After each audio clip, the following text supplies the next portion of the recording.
So far, we have considered 2/3 of the known Primarchs, representing some quite good pairings of dichotomous facets of the Emperor, who would have been much improved by learning from each other, or from each other's legions. Let's pause for a moment to review the most recent 6, and make sure we're on the right track with our exploration. We gotta look at the facets of the Emperor embodied by these 6 Primarchs, and the symbolic importance of pairing them together.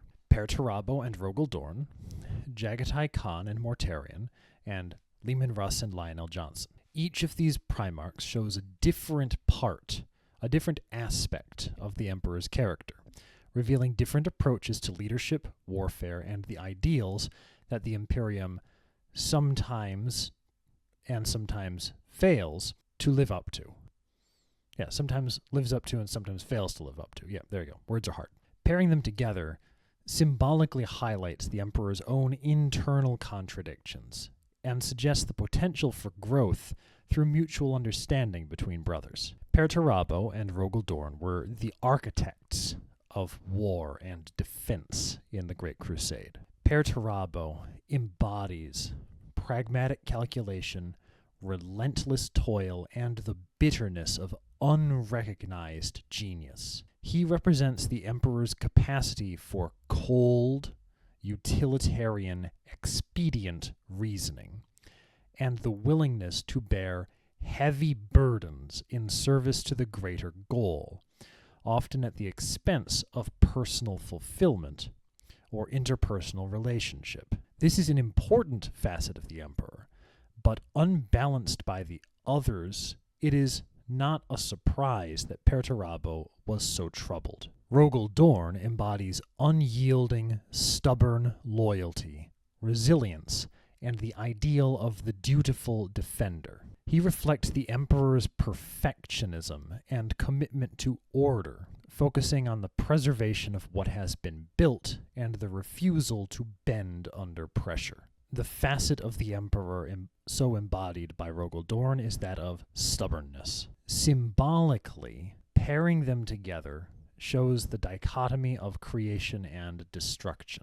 Perturabo's siegecraft tearing down enemy fortifications, and Dorn's fortifications building up the defenses of the Imperium are two sides of the same coin. They are so similar to each other, and that's why they hated each other. They symbolize the tension between building for preservation and dismantling for progress. The Emperor himself, of course, embodied this tension, creating an imperium that required destruction of old orders to make way for the new, both on Terra and among the various planets brought into compliance during the Great Crusade. They show us the distinction between unrecognized labor and celebrated duty. Perturabo's resentment stems from his belief that his efforts and his person were undervalued, while Dorn was seen as the idealized loyalist.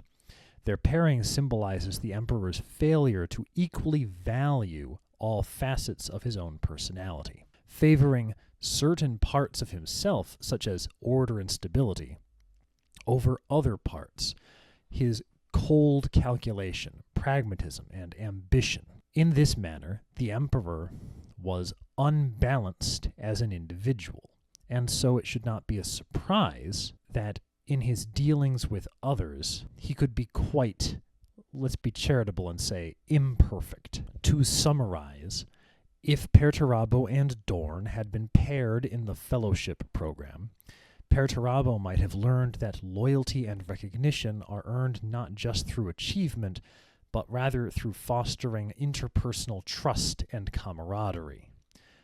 Dorn, in turn, could have benefited from Perturabo's capacity for innovation and learned to appreciate the complexities of strategy and siegecraft beyond his more simple understanding of strategy. Jagatai Khan and Mortarion, the free and the oppressed, are an important pairing, perhaps outsized in importance relative to their relatively modest status within the fraternity of Primarchs. Jagatai Khan embodies freedom, adaptability, and philosophical detachment from rigid thinking. He represents the Emperor's ability to think beyond rigid structures and embrace diversity, adaptability, and exploration as strengths. Mortarion embodies resilience, duty, and the burden of being oppressed by tyranny. He reflects perhaps one of the darker sides of the Emperor, the willingness to demand unquestioning obedience and endure suffering in pursuit of stability and control. The symbolic importance of their pairing is that of freedom versus oppression. The Emperor attempted to balance his ideals of freedom and enlightenment with his willingness to impose harsh control through an autocratic government. Khan and Mortarion personify this duality. Khan striving for autonomy and freedom, and the other weighed down all his life by the chains of oppression. Their pairing thus represents the unresolved tension between these approaches within the Imperium. Khan's adaptability contrasts with Mortarion's rigidity and stubborn adherence to duty. Mortarion's resentment of external control through tyrannical government pairs quite well with Khan's unwillingness to have his legion's strategy be directly controlled in the main body of the crusade. Their pairing thus symbolizes the need for the Imperium to evolve and embrace flexibility and freedom rather than rigidly enforcing its will through dictatorial, autocratic, harsh governance. Paired in the Fellowship, Khan could have thus shown Mortarion the value of personal freedom and the strength found in autonomy, helping him perhaps to process his hatred of the Emperor's tyranny. I could say perceived tyranny, but I rather think we should agree with Mortarion there.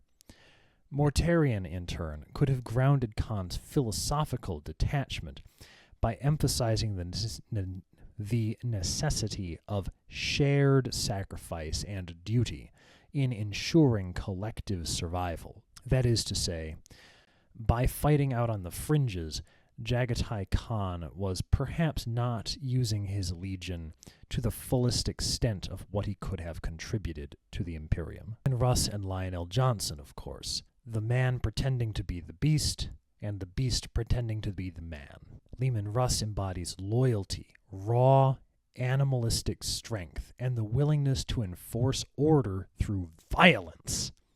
He reflects the Emperor's role as the enforcer of his vision, willing to use whatever means necessary to destroy internal threats to the Imperium. Lionel Johnson, meanwhile, embodies calculation, secrecy, and the burden of solitude. He mirrors the Emperor's enigmatic and strategic nature, acting as a predator operating in the shadows, who bears heavy responsibilities in silence. Symbolically, their pairing shows us brutal honesty versus calculated secrecy. Russ represents openness and directness, while Lion embodies secrecy and mistrust, thus symbolizing the Emperor's dual nature as both an inspirational figurehead and a secretive manipulator. Together, they highlight the tension between transparency and openness and the hidden truths and control of knowledge which the Emperor required in order to maintain his autocratic power. Russ's raw strength and emotional straightforwardness contrast with the Lion's meticulous strategy and enigmatic approach to leadership.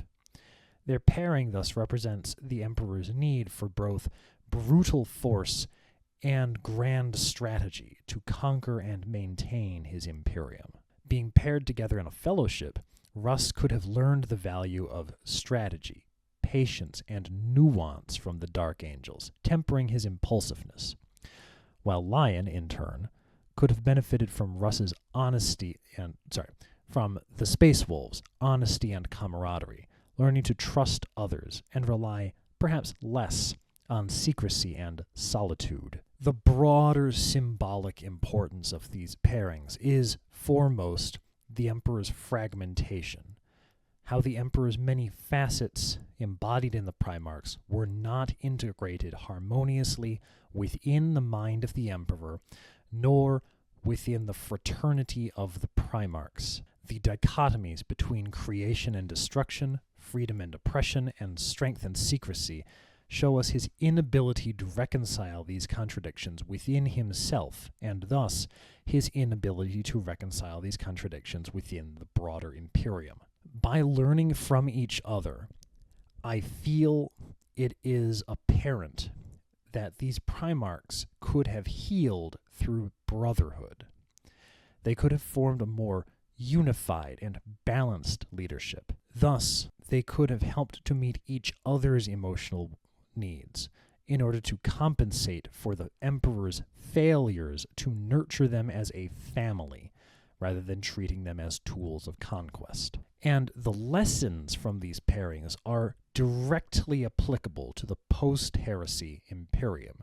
The need for balance between rigidity and adaptability, force and subtlety, and transparency and secrecy are still failings which plague the Imperium in its stagnant, fractured state, reflecting the Fisher King problem of many of the Primarchs having fallen, notably Perturabo and Mortarion, and others among the Primarchs having gone missing or died, thus sentencing the Imperium metaphorically to suffer from the Primarchs' flaws without benefiting from their strengths. Once again, the symbolic importance of pairing these Primarchs is in the embodiment of the Emperor's internal contradictions. But these pairings show us that the Primarchs could have learned from each other to become more complete and balanced as people and as leaders, thus mitigating the emotional needs, the emotional wounds left by the Emperor's neglect.